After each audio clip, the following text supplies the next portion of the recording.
everyone, and welcome back to English with Lucy. Today I am going to teach you how to train yourself to think in English and thus stop translating in your head. I have got 5 steps. They may seem simple at first glance, but the devil is in the detail.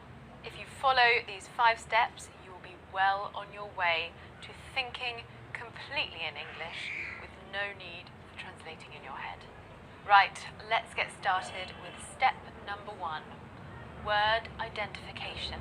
So when you're training yourself to think in English or any other language, the first thing you should do is start with simple words.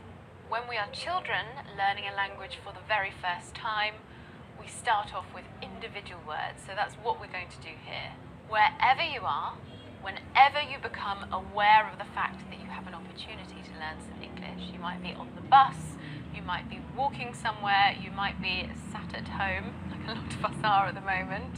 Look around you. What do you see? Start picking out words from your surroundings. There'll probably be nouns at first, so I can see windows, curtains, radiators, boxes, because we've just moved. If you identify a word that you don't know in English, you're going to need to note it down. But I don't want you to write it down in your own language. I want you to describe it using the language that you do already have. We need to get out of the habit of relying on our first language. At the end of the day, look at your new word list and go through Google, in English preferably, trying to work out what all of these things are. Now let's move on to Halo semuanya, kembali lagi dengan English with Lucy. Hari ini saya akan mengajarkan kamu bagaimana melatih diri sendiri untuk berpikir dalam bahasa Inggris dan berhenti menerjemahkannya di kepalamu. Saya mempunyai 5 cara yang mungkin terlihat sederhana di awal, tapi sulit dalam terperinci.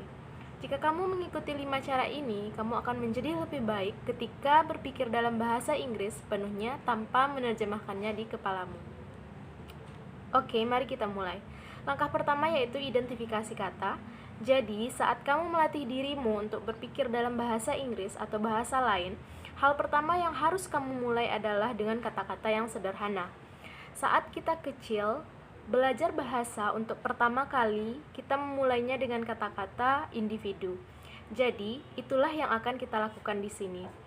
Dimanapun kamu berada, kapanpun kamu peduli, nyatanya kamu punya kesempatan untuk belajar bahasa Inggris. Kamu mungkin di dalam bus, melakukan perjalanan ke suatu tempat, atau mungkin duduk di rumah seperti yang kebanyakan kita lakukan pada saat ini. Lihat di sekelilingmu apa yang kamu lihat, mulailah memilih kata-kata dari lingkungan di sekitarmu. Kata-kata itu mungkin sebuah benda pertama yang kamu lihat, jadi kamu bisa melihat jendela, gorden, radiator, kotak, atau yang lainnya. Jika kamu mengenali sebuah kata yang kamu tidak tahu dalam bahasa Inggris, kamu harus mencatatnya. Tapi, saya tidak ingin kamu mencatatnya dalam bahasamu. Saya ingin kamu mendeskripsikannya dengan bahasa Inggris yang telah kamu ketahui. Kita harus keluar dari kebiasaan mengandalkan bahasa pertama kita. Dan pada suatu hari, saat hari terakhir, lihatlah daftar kata-kata barumu dan periksalah Google dalam bahasa Inggris dan cobalah untuk mencari tahu apa arti semua itu. Number 2, which is silent narration. When we're small children, we start with words and we move on to simple, short sentences. And then as we grow older, they become more complex. It's exactly the same when you learn a second language or additional language. Just like we did in step 1, I want you to look around but think more about what is happening rather than what there is. Narrate what you are doing, what animals are doing, what is happening around you. So this means you're going to start needing to use verbs. Every time you come across something that confuses you, something you don't know how to describe or narrate in your head, you need to note it down to ask your teacher or language partner. Which brings me on to step 3. Step 3 is daily correction. You need correction ideally every single day. It's very, very difficult to learn a language to a fluent level without having someone else help you. To keep your mind connected to English all the time, it is important that you study every day.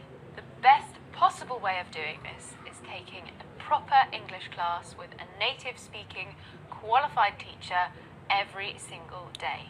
Now, this might seem... Sekarang mari kita lanjutkan ke langkah nomor 2, yaitu narasi bisu. Saat kita masih anak-anak, kita mulai dengan kata-kata dan beralih ke kalimat pendek. Dan kemudian seiring bertambahnya usia, kata-kata itu menjadi lebih kompleks. Itu sama persis ketika kamu belajar bahasa kedua atau bahasa tambahan. Seperti yang kita lakukan pada langkah pertama, saya ingin kamu melihat di sekelilingmu, tetapi pikirkan lebih lanjut tentang apa yang terjadi, bukan apa yang ada di sana.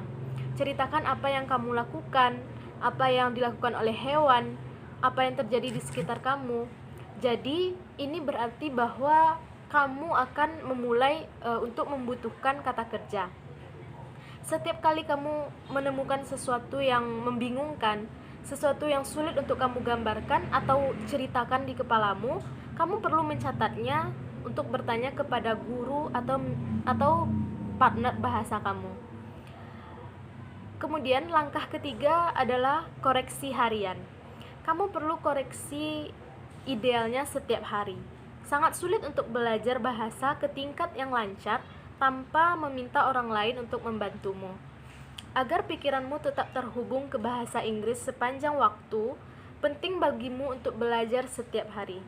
Cara terbaik yang mungkin dilakukan adalah mengambil kelas bahasa yang tepat dengan kualifikasi guru yang tepat pula, setiap hari.